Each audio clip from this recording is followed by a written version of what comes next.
Good evening. I am here with Alfonzo Sanchez. He is currently an inmate at the Bucks County Correctional Facility. He has asked us to do everything we can and bring him the opportunity to have a call to action.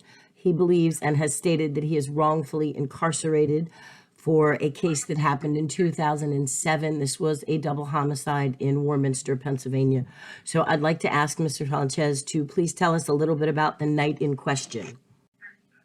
Well, sum everything all up without getting into further details.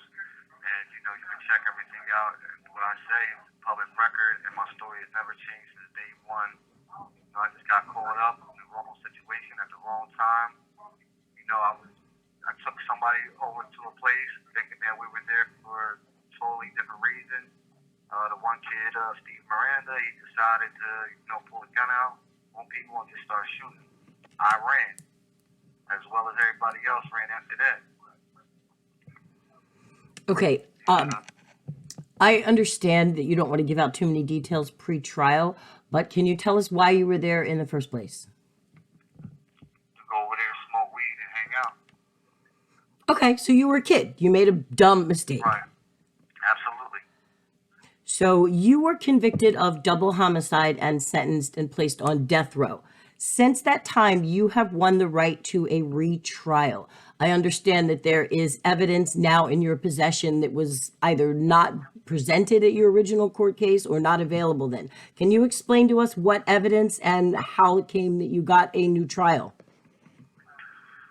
Well, the new evidence came through DNA evidence that was being withheld from the Commonwealth, and it came out to be Steve Miranda's.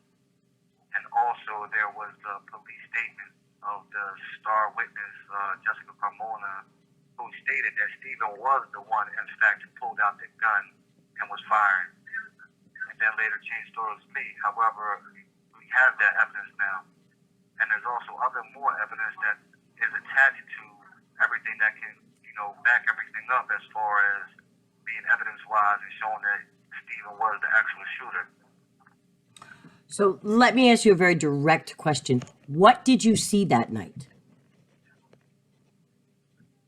I just seen Steve pull out a gun and shoot. And I ran. The first shot that went off, I ran. I didn't even stay to see what happened after that or none of that. I just ran. So I was the first one out the door. You saw the gun pulled, heard gunfire, and were not there to actually witness whether or not a person was shot or it was simply fire. You got out of Dodge. Correct. Okay, so then My first instinct was to run. Makes sense. My next question for you is, at some point, a couple of days later, a few hours later, the other two gentlemen involved turned themselves in and you continued to run. Help me understand why. Why did you not come forward and turn yourself in? Simply, I was scared, You have people that, are involved with certain people, and then you have the other side that they're involved with law enforcement. So either way, if I turn myself in and say whatever, who did this or who did what, I always thought that I'm going to get repercussions. Like people come for me, kill me or my family. So my whole thing was just to run, stay out of it. I didn't want to have nothing to do with it. I didn't want to say nothing.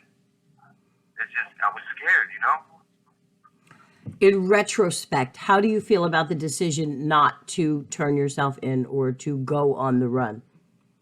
It still scares me to this day. Okay. It's like, but I still got to look out for me at the same time. But in the same token, I always got to put my family first. So if I feel that there's going to be repercussions for me or something that's going to be towards my family, I'm going to do everything I can to protect them. Are you still afraid that your family could be in jeopardy? Absolutely, 100%. Is that the reason you are being very vague with us today, to protect your family? Correct. Tell me a little bit about your family. Who are you protecting? Please do not give names. My mom, my brothers, my sisters, my nieces, my nephew, my dad. I don't want to see nothing happen to them. So you basically are here trying to gain your freedom based on the facts without having to put them in jeopardy. And I imagine that's a very difficult place for you. Is that correct? That is absolutely correct. What would you like the public to do at this point?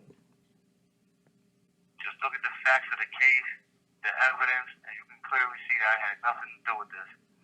And All you gotta do is look at transcripts. You can read everything. It's there.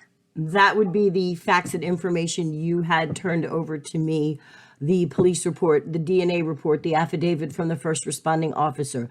You are giving us permission to make that information public, yes? Absolutely. 100%. Okay, well, I appreciate and thank you for your time. We are going to look into this, and I will be back in touch with you.